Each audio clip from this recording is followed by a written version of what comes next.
नमस्कार शेतकरी बंधूंनो, माझं नाव महेश भट. मी राहणारा येवल्याचा. मी गेल्या 4 वर्षापासून पायोनियर सीड्स या कंपनीमध्ये जिल्हा प्रतिनिधी म्हणून कार्यरत आहे. आज आपण जमलेलो आहे येवला तालुक्यातील अंदरसूल या गावामध्ये. आणि या गावामध्ये जमण्याचं कारण मान्य श्री गणेशसेठ कासार यांच्या शेतामध्ये पायोनियरचं P3524 या वाणाबद्दल पीक प्रात्यक्षिक कार्यक्रमासाठी आपण सर्व शेतकरी बांधव जमलेलो आहे.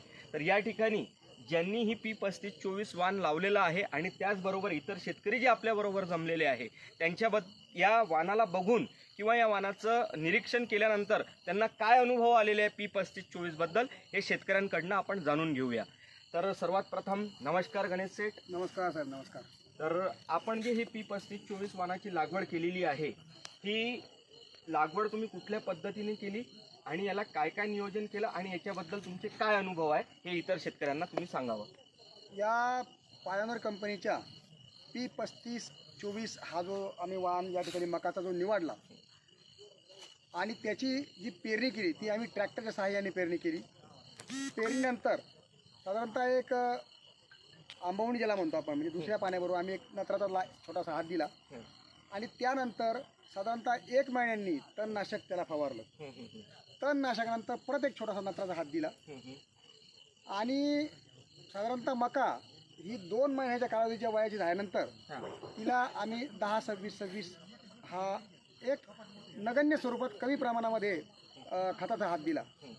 परंतु आम्हाला या वाणाची खास वैशिष्ट्य मी असे म्हणेल की या वाणाला अतिशय रोगाचं प्रमाण कमी आहे, म्हणजे ज्याला आपण आळई म्हणतो ती एकदम कमी प्रमाणात जाणवली. त्याचप्रमाणे रोगाला बळी पडण्याची क्षमता याची इतर वाणांपेक्षा जास्त चांगली आहे असं मला वाटलं. ती रोगाला बळी पडत नाही.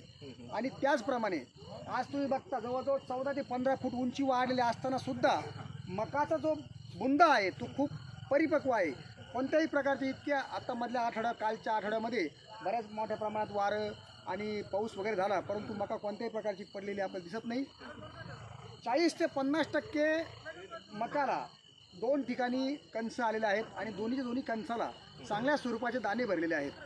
त्याचप्रमाणे या मकाचं अजून एक वैशिष्ट्य आहे की ही मका एकसारख्या प्रमाणात कंसांचं प्रमाण आणि दाण्यांचं प्रमाण असल्यामुळे निश्चितच तिचं उत्पादन चांगलं मिळेल याची मला खात्री आहे. खूप खूप धन्यवाद गणेश. धन्यवाद आपण दिलेल्या अभिप्रायाबद्दल. तर शेतकरी बंधूंनो, आत्ताच आपण बघितलं की P3524 या वाणाची लागवड गणेश सेठ यांनी केलेली होती. त्यांच्याकडनं आपण त्याची प्रतिक्रिया जाणून घेतलेली आहे. आणि या P3524च्या पीक प्रात्यक्षिक सोहळ्यामध्ये इतर अंदरसूल या गावातील आलेल्या शेतकऱ्यांपैकी सचिन भाऊ जाधव हे अंदरसूल येथील प्रगतशील शेतकरी आहे. त्यांच्याकडून देखील आपण P3524 बद्दल त्यांचे काय अनुभव आहे हे जाणून घेऊया. नमस्कार सचिन भाऊ. आपण जो हा P3524चा प्लॉट बघितला याबद्दल तुमचे काय अनुभव आहे ते इतर शेतकऱ्यांना सांगा. आजपर्यंत जसं इथं हा कार्यक्रम आयोजित केलेला आहे, बऱ्याच कार्यक्रमाला मी उपस्थित राहिलो, पण असा प्लॉट क्वचित ठिकाणी मला आढळला. आणि पायोनियरचा हा एकदम बेस्ट प्लॉट आज समोर दिसतोय. चाऱ्याची उंची पण 15 फुटापर्यंत वाढलेली आहे आणि उत्पादन निश्चितच मिळेल असं या पीक पाहून असं वाटतं आहे. आणि सगळ्यात महत्त्वाचं आता आमचे गणेश शेठ पुढे हे आमचे मित्र गणेश शेठ कासार उद्योजक क्षेत्रात भरारी, पण त्याचप्रमाणे शेती क्षेत्रातसुद्धा खूप अग्रेसर आहे असं आम्हाला आता या पीक पाहून जाणवतं आहे. तर खूप छान असा हा पायोनियरचा प्लॉट आहे आणि उत्पादन निश्चितच पीक पाहून असं वाटतं चांगल्या प्रमाणात उत्पन्न मिळेल. धन्यवाद. खूप खूप धन्यवाद.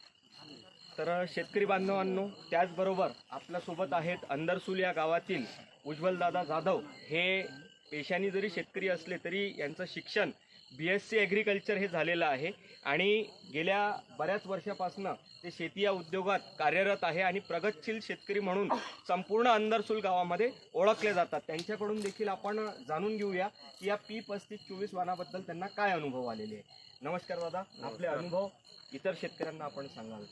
अनुभव सांगायचं म्हटल्यानंतर याची लाईनी 18 लाईनी आणि दाणी 35 ते 55 पर्यंत भरतात.